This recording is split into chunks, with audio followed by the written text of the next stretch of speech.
Welcome to the Made2Homeschool Podcast. I'm Brandon, and my wife Brigitte and I are the founders of Made2Homeschool. In this episode, I got to chat with my friend Abby from familystylelearning, who's also one of the contributors over on Made2Homeschool. Abby and her husband have homeschooled their 4 boys, who are now 5, 7, 7, and 9 years old, since the very beginning. She met her husband in 2009 at Bible college, where she double majored in psychology and Christian studies, as well as receiving a minor in history. Her husband currently serves as a pastor in Minnesota, where their family lives. Abby describes her homeschool method as family-style learning. She's quite eclectic in her use of curricula and methodology, but often utilizes unit studies during the year-round schedule. There are many reasons why they homeschool, she says, but we especially appreciate the opportunity to grow, learn, and worship as a family. She believes that home provides a space for children to develop lifelong habits that will intensify their love not only for education, but for a deeper relationship with God. One of my favorite things about Abby is if you ask her a question, she's going to give you an answer, even if she knows that you may not like the answer to that question. It makes conversations fun, and it means you can trust that she believes what she says. This conversation was no exception to that. I enjoyed it. My wife got a lot out of it when she got to listen after the fact, and I think you will too.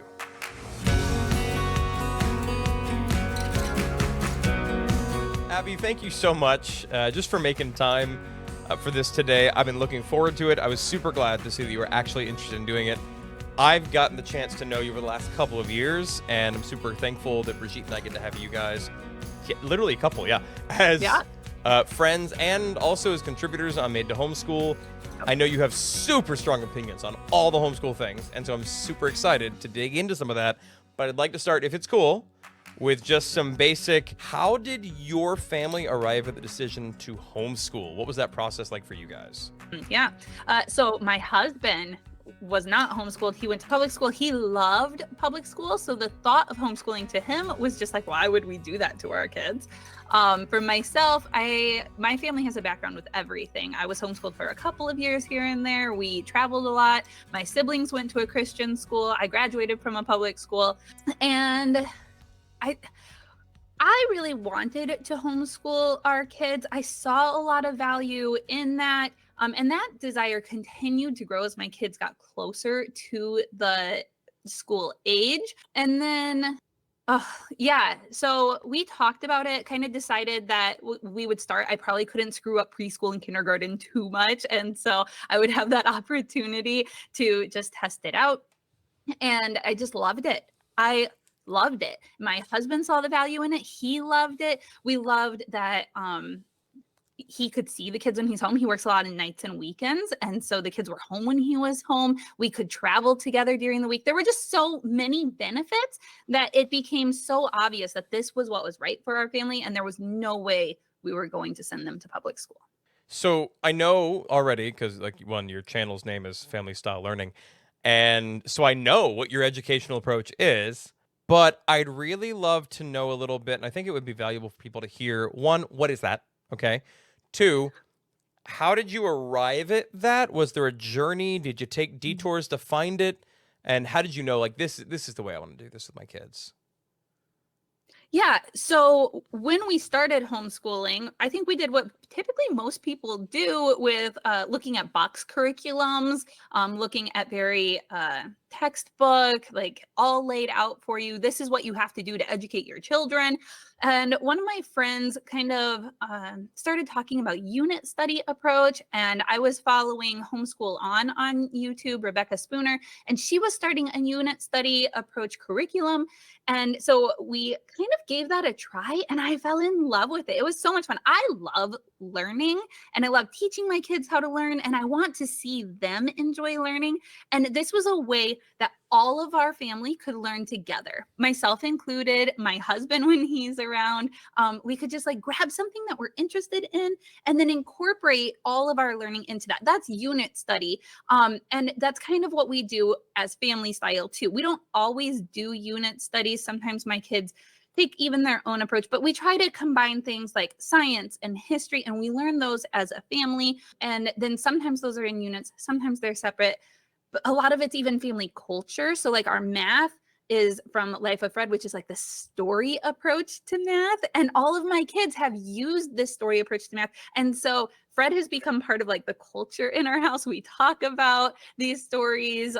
We can kind of have our inside jokes about what's going on with that and where they're at. And it's just been fun.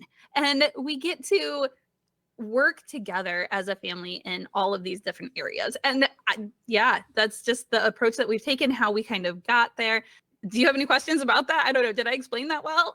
No, I think that was helpful. I think the thing that really, so we're about to have our kids home, right? We're joining the club. We have drank all of the Kool-Aid, which is helpful considering we started Made2Homeschool. So I'm excited, but like in literally 2 days, I'm going to have a 4-year-old girl at home. And I'm going to figure that out. We'll get there, right? I mean, I have a good idea about some of the first things we're going to do, because basically it's like make sure she can continue learning to read and like can count. If I do those things, we're doing okay. But then my son's going to come home after Christmas, and I'm excited to have both of them home.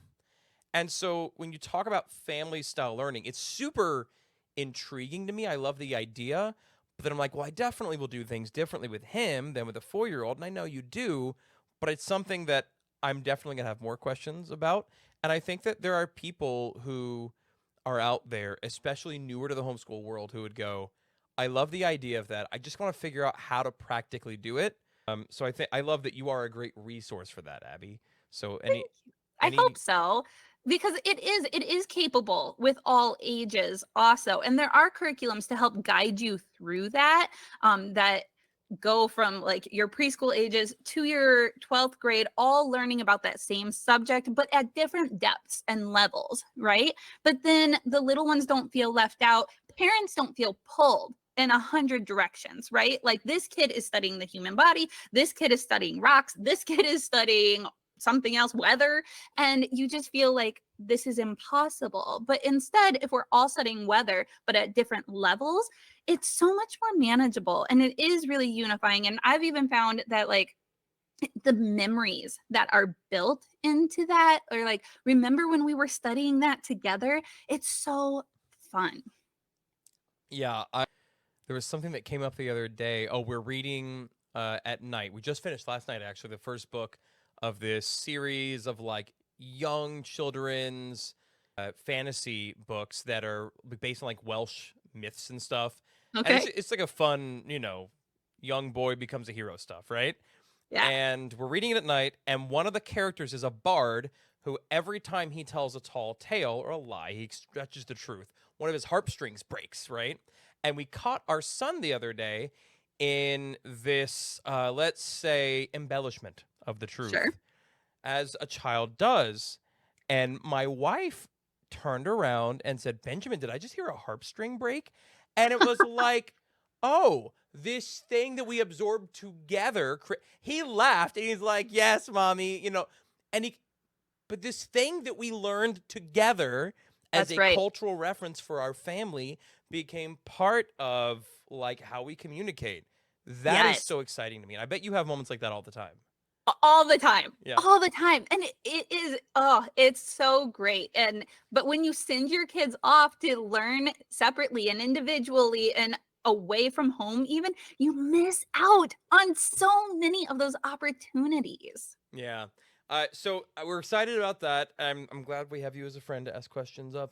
Anytime. But I'm also curious, because I've asked this of everybody, and they've all given me a ton of different answers. Can you tell me Okay. just a little bit of how you incorporate your faith into your homeschool routine? I know it's everything. That's the answer. I know. But can you tell me a more specific thing you do in your homeschool context? I'm sure I can. Okay, so yeah, I mean, everybody's going to tell you like it's built into our family rhythms. Right. And so the first thing we do is family devotions, and we watch World Watch News, which has a biblical worldview perspective, right? And is a partner of M2H, to throw that out there.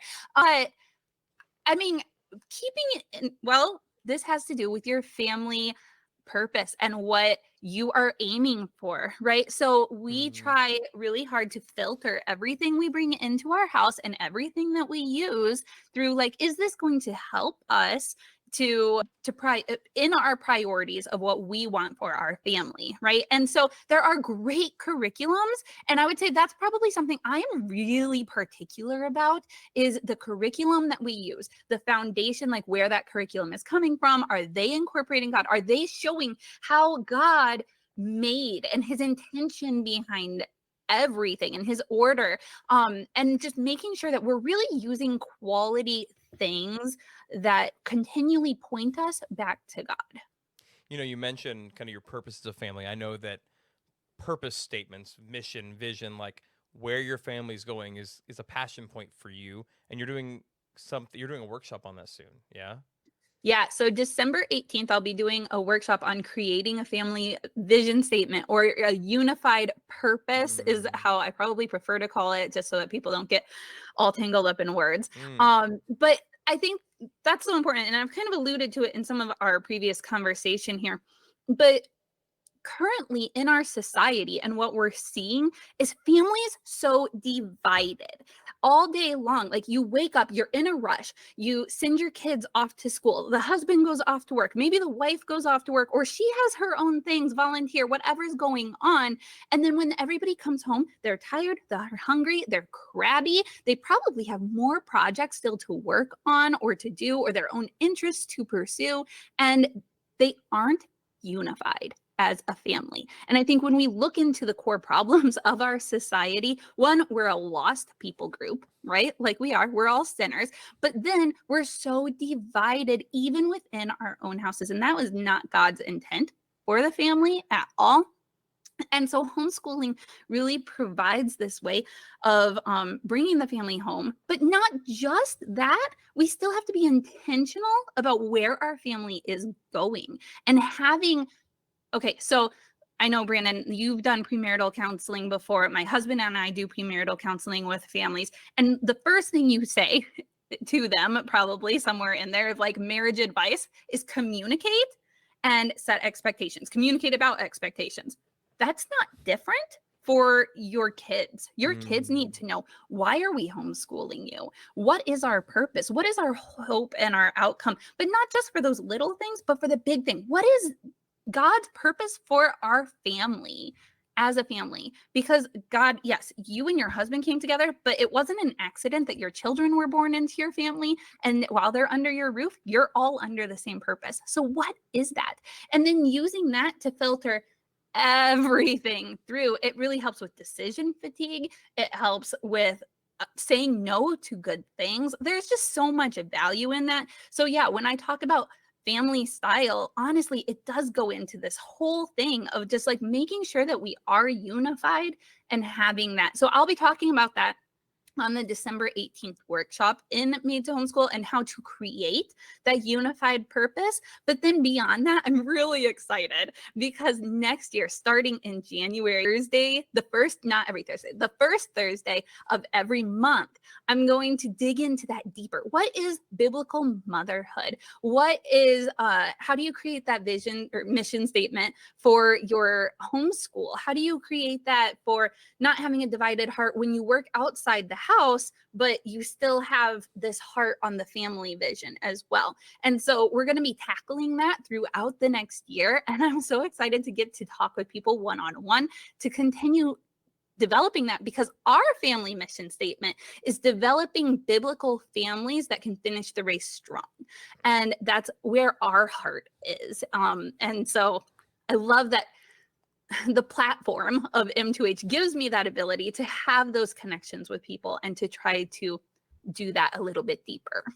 That's so good, Abby. And I will affirm so very strongly what you said about having purpose as a family. And man, especially, yes, the whole family. And I love that you tied in that way. I definitely see it from marriages.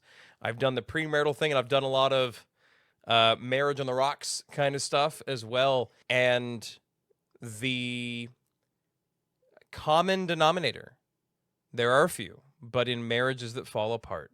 And you see it especially once the kids are out of the house, right? It's like, the kids were our mission. Okay, we're done with the kids. Now what? And we scratch our heads and look at each other. We've got to date for 20-something years, and now we don't know each other. They've grown apart. They've grown on each going their own trajectory, right? Yes. Yeah. So like, What is our mission that we are on together? And I'm so, so thankful that Brigitte and I are very much on the same mission in every way. But you know what? What do our kids know about that mission? And our kids do Mm. know. Our kids know. But like, how many families don't? So I would just encourage anybody listening or anybody watching this, if they're doing the video podcast, check out Made to Homeschool. There's a free trial you can check out, but on the premium plan, you'll get to join Abby's what do you call it? Is it a workshop, Abby? Is it a hangout? What are we calling this? Well, the December one is a workshop. Okay. But then starting the new year, it's just hangouts. I'll probably do like a really short little intro each time, and then we'll have an hour to just chat. That'd be great. And guys, she's not just passionate about it. She knows what she's talking about. You should get to know her. Oh, I mean it. You've got a lot to share on that subject, and I appreciate having your influence as part of the platform, Abby. There's a lot. I know we can get deep into that, but I also know our time is tight. So can I hit you with a few rapid fire things real quick? Oh, yeah, let's see. Okay. We'll stick on the M2H thing. We'll stick on Made to Homeschool, and then I'll veer off of that. First one, what is your favorite type of resource to submit as a contributor in Made to Homeschool? What do you like to create? Well, I love doing videos. No, I mean, well, workshops don't count, whatever you do. Yeah. Well, any like live interaction with people would be my favorite. You love people. It's Hands funny because you're the introvert who loves people. I do. So like when we have team meetings, I'm like, oh, I don't like everybody else can talk. It's okay. Yeah. But then I love just getting to know people, and you don't get to do that on YouTube. And so it's so nice to like be able to answer those questions knowing the person. What has been your favorite thing that you've seen in the community that makes you go, yeah, okay, yeah, we're in the right place? Like an interaction. I think we've seen families that feel uncertain about things, that have questions and aren't comfortable asking them outside of these areas, right? Or they don't have community around where they are. I'm very blessed because I have a big like supportive homeschool community where I live. But when we were talking about Made to Homeschool and starting it up, we knew that that was some of our target, right? Was those people that just feel so lonely. They don't understand even like what homeschooling is or how beautiful it can be. And we wanted to help them start strong in their homeschool. And I think we're seeing that in the conversations that we're having. We're seeing people reach out and be like, what do I do in this situation? And there's a group there to support them. And I just love seeing that. Same page. I will say it has been so valuable to have you since the beginning. And so you've seen all of it. You've seen the whole progress so far. And I love that the thing that you're saying you've enjoyed seeing is the thing we always hoped would happen. Yeah. So I totally agree. I can't wait for more people to experience that too, right? Like it's such a value. And so I'm just so excited to see more people understand that also. Same page, friend. You've been homeschooling for how many years? Since the beginning. I don't like that question. I know, because when was I homeschooling? 3 years old. 10. Yeah. My oldest child turns 10 this month. And okay, what's the thing? It's like, if we started sending our kids away to learn how to go to the bathroom or to learn how to eat, in 10 years, we would think that you have to send them away to learn how to do that. Like, no, I've been teaching my son since he was born. And the things that we continue to learn are life things anyway, and I don't know. So I love that perspective. I think that's valuable. In that time, what has been the biggest hurdle in your homeschooling journey? What has been the biggest hurdle? Okay, understanding why my kids need to learn some things, maybe. Because when I teach my kids, if I cannot tell them why they need to know that, I don't teach it. And I feel like maybe some people will disagree with that, but I think you should have a purpose for what you are teaching and why you are teaching it. And if you tell your kids, because I say so, because it's something you have to learn, then you are teaching towards the test. You are teaching the way the public school teaches, and I don't find value in that. But I will admit, there are some subjects that I would say are important, and I don't know why they're important. So I have to do my own research to understand why we should be teaching that in school. But also I love learning. So yeah, that's been like a hurdle sometimes, like taking the time to learn it myself, I guess. So on the flip side of that, in all that time, what has been the greatest unexpected blessing for your family of the homeschooling journey? Okay, so hold on, I have to think about this just a second. That's okay. The greatest unexpected blessing. Oh, how do I want to say it? Honestly. I know that. Homeschooling my kids has been the greatest joy of my life, and I don't think I expected that. And I'm not saying that homeschooling isn't hard at times, but everything is hard at times. Sending your kids to school is hard. Life is hard. There are hard times. And so when we have a hard day, I don't blame it on like homeschooling or something. Like there are hard days, but there is so much joy in that unity. I was not expecting how amazing it would be to homeschool. And there's a learning curve there. There is a learning curve there, but it's so good.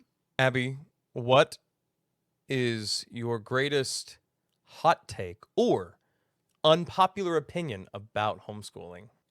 All right, how much trouble do I want to get into? All of the trouble. All the trouble.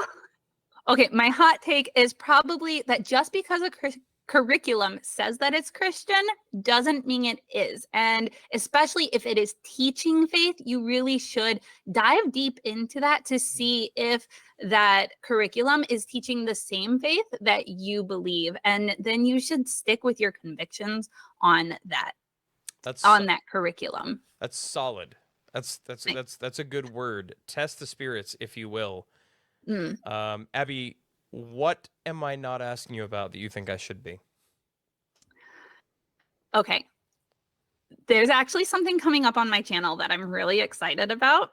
I have been using a rating system for curriculum, like in my mind for a long time of how I go through curriculums, but I'm actually going to start this and sharing my rating system on my channel. And as I am reviewing curriculum, which I have a lot of curriculum reviews coming up, I'm going to be sharing this point value rating system, and I'm going to be asking people to do it themselves and even send their reviews to me too. And I'm so excited about it. I think it's going to be really fun and really helpful for people as they are looking through curriculums and knowing if it is right for their family or not. And where can people find all of that? Where can they find you online? Yeah, so YouTube, I have 2 channels. I have Family Style Learning, which I go through like curriculums and tips and tricks for homeschooling, and then Bear Hill Adventures, which is about teaching your kids about the world, another thing I'm really passionate about. And then on Instagram, I am there kind of sharing more behind the scenes, really quick little things. And then, of course, on Made2Homeschool, which is so great because we get to communicate face to face. Yeah. Abby, thank you so much for your time today. I really appreciate it. Absolutely.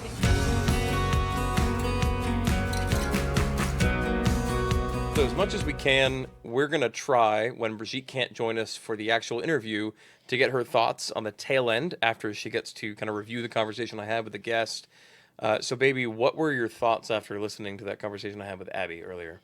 Well, what I love about Abby is that she's so passionate, and it actually inspires me to want to learn about the things that she's talking about. So with her whole channel, Family Style Learning, like as we're starting our homeschool journey, it's so encouraging to me that you can teach multiple kids the same thing, but at different stages, which I think was so mind-blowing when she said that, because it does simplify things. And I do like to simplify life because, you know, it's chaotic and you can make it feel so out of control. So I love that she does that with her family, and she's such a good role model and inspiration in that. And it makes me want to do that with our kids when we have them both home. So that was really encouraging to me. And I just love that she's a wealth of resources, and I am really excited about her curriculum grading thing that she was talking about. Like, that's very interesting to me because I don't even know where to start for a lot of things. And so if there was some kind of system that I could put things in, like a box, and be like, okay, well, it's this style or this age group or this whatever, like however she's going to categorize things, I don't even know. Super excited because then I can kind of, you know, make our homeschool more of our own and do it so that it serves our family. And so having some kind of grading scale would be helpful. So if we're going to pick and choose different curriculum, like we can kind of know ahead of time, hey, these are the strong points, these are what it's about, this is how you do it, and it will help us to customize. At least as far as Abby's concerned. Yeah. And we like Abby a lot. We think she's great at what she's doing. But again, whatever you guys choose is okay, and that's one of the big things behind Made to Homeschool is like we believe in biblical truth, and so we're building a community where all the people that lead the community are Christian homeschool content creators, but it's open to everybody. So if you don't know about it yet, go check it out. There's a free trial. It literally hurts nothing. And you can get there at made2homeschool.com. You can also follow us on Instagram, YouTube, and even Facebook. Thank you guys so much for listening, and we'll catch you on the next one.